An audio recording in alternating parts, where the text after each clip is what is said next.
and Communication Technology presents Educational Satellite Television Programs.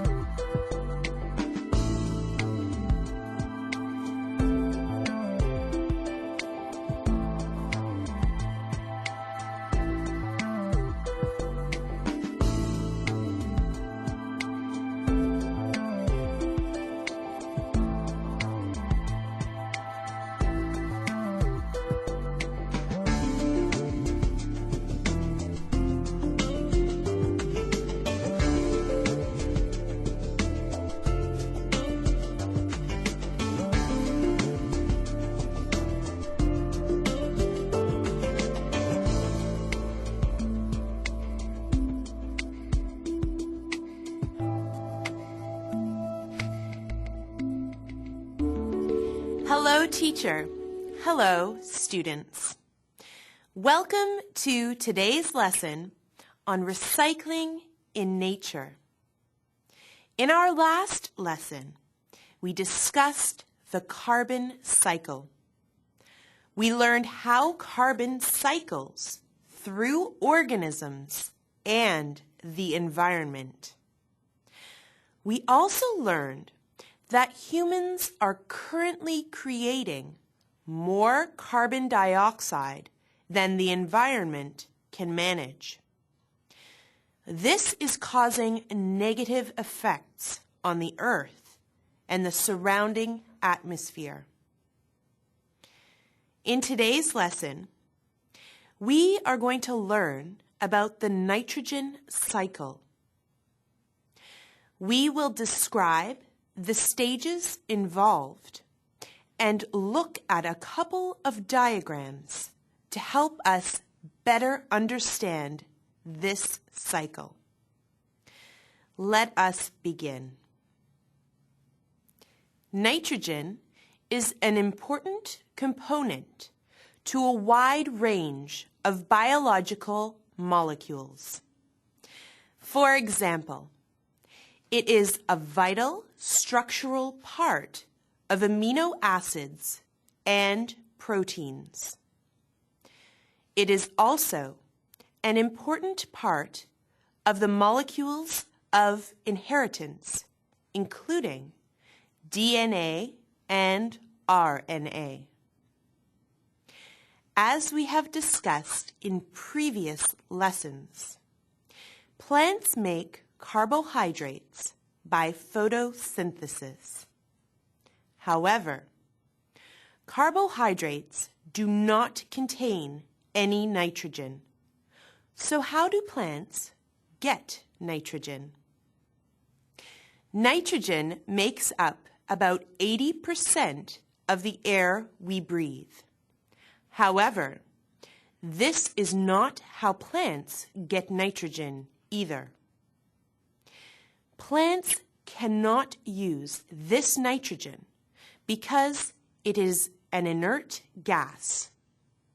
In that form, it is so unreactive that it is of no use to the plants. Instead, plants absorb nitrogen in the form of nitrates that are dissolved in the water within the soil. They use the nitrates to produce proteins. These proteins are passed through the food chain as animals eat the plants, and then carnivorous animals eat the herbivorous animals. Through this process, nitrogen passes from the earth and through all living organisms. Lightning is another process in which nitrogen is delivered to the soil. Lightning causes a reaction between nitrogen and oxygen in the atmosphere to produce nitrates. The nitrates that are taken out of the earth are returned in several different ways. The waste that is passed out of the bodies of animals contains a lot of nitrogen-rich compounds. In addition, the bodies of plants and animals contain a large amount of proteins. So when animals and plants die, their bodies are broken down by decomposing bacteria, and the proteins form ammonium compounds. Nitrifying bacteria oxidizes ammonium compounds into nitrates, which are then returned to the soil for plants to reabsorb. There are also nitrates in the soil that are not a product of decay. The soil contains bacteria that are capable of converting nitrogen from the soil into ammonia. This ammonia is then converted into nitrates by nitrifying bacteria. Legumes are a group of plants that play a particularly important role in the nitrogen cycle. These plants have nodules on their roots, which are filled with nitrogen-fixing bacteria. This means that the bacteria turn the nitrogen into ammonia. The plants take the amount of ammonia that is needed, and the rest is released back into the soil to be converted to nitrates by nitrifying bacteria. Students, write a list of as many legumes as you can think of. Then, describe how legumes are particularly useful to the nitrogen cycle. Students, let's get ready. Begin.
Time's up!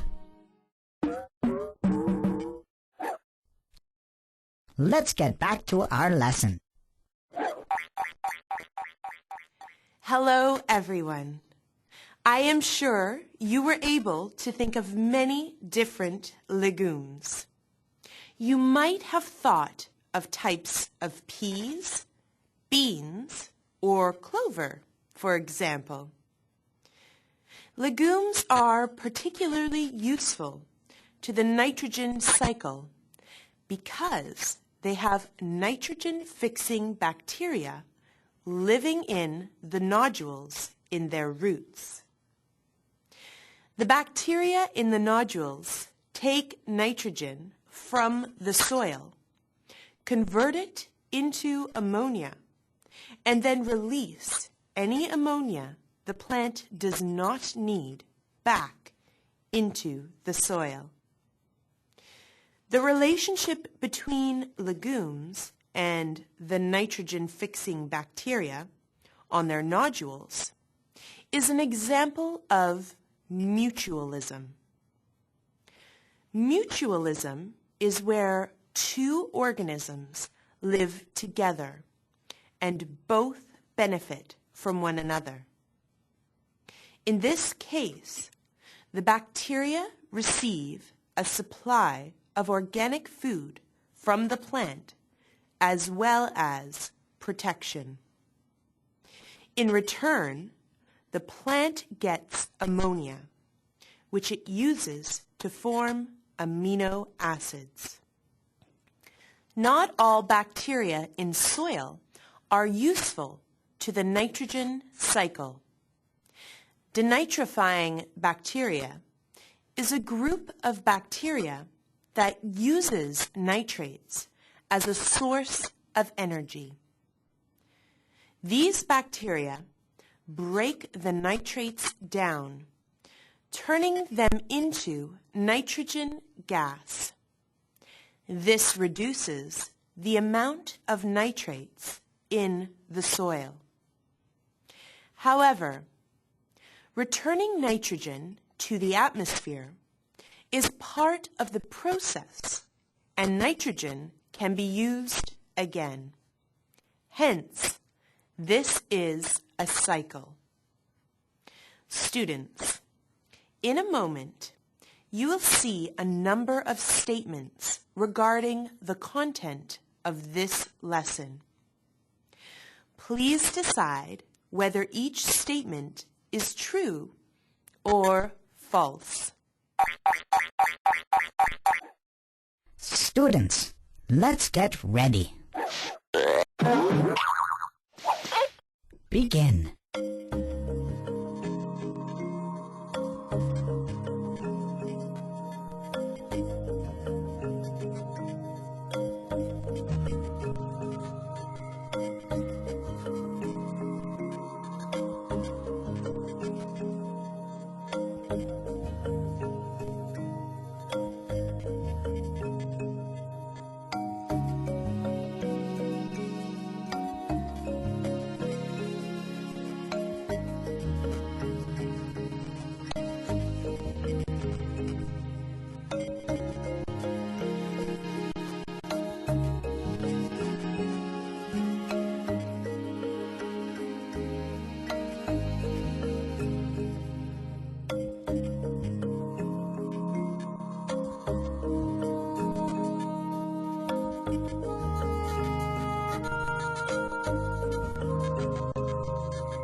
Time's up.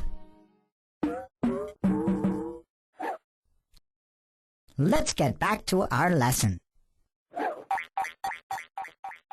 Hello again, students. Let us go through these statements together. Statement A is false. Plants cannot absorb nitrogen from the air because, in this form, nitrogen is an inert gas that is so unreactive it is useless to plants. Statement B is true. Bacteria receive a safe place to live with a supply of organic food, and the plant receives a supply of ammonia. Statement C is false. Denitrifying bacteria is an example of bacteria that is not useful to the nitrogen cycle. Statement D is true.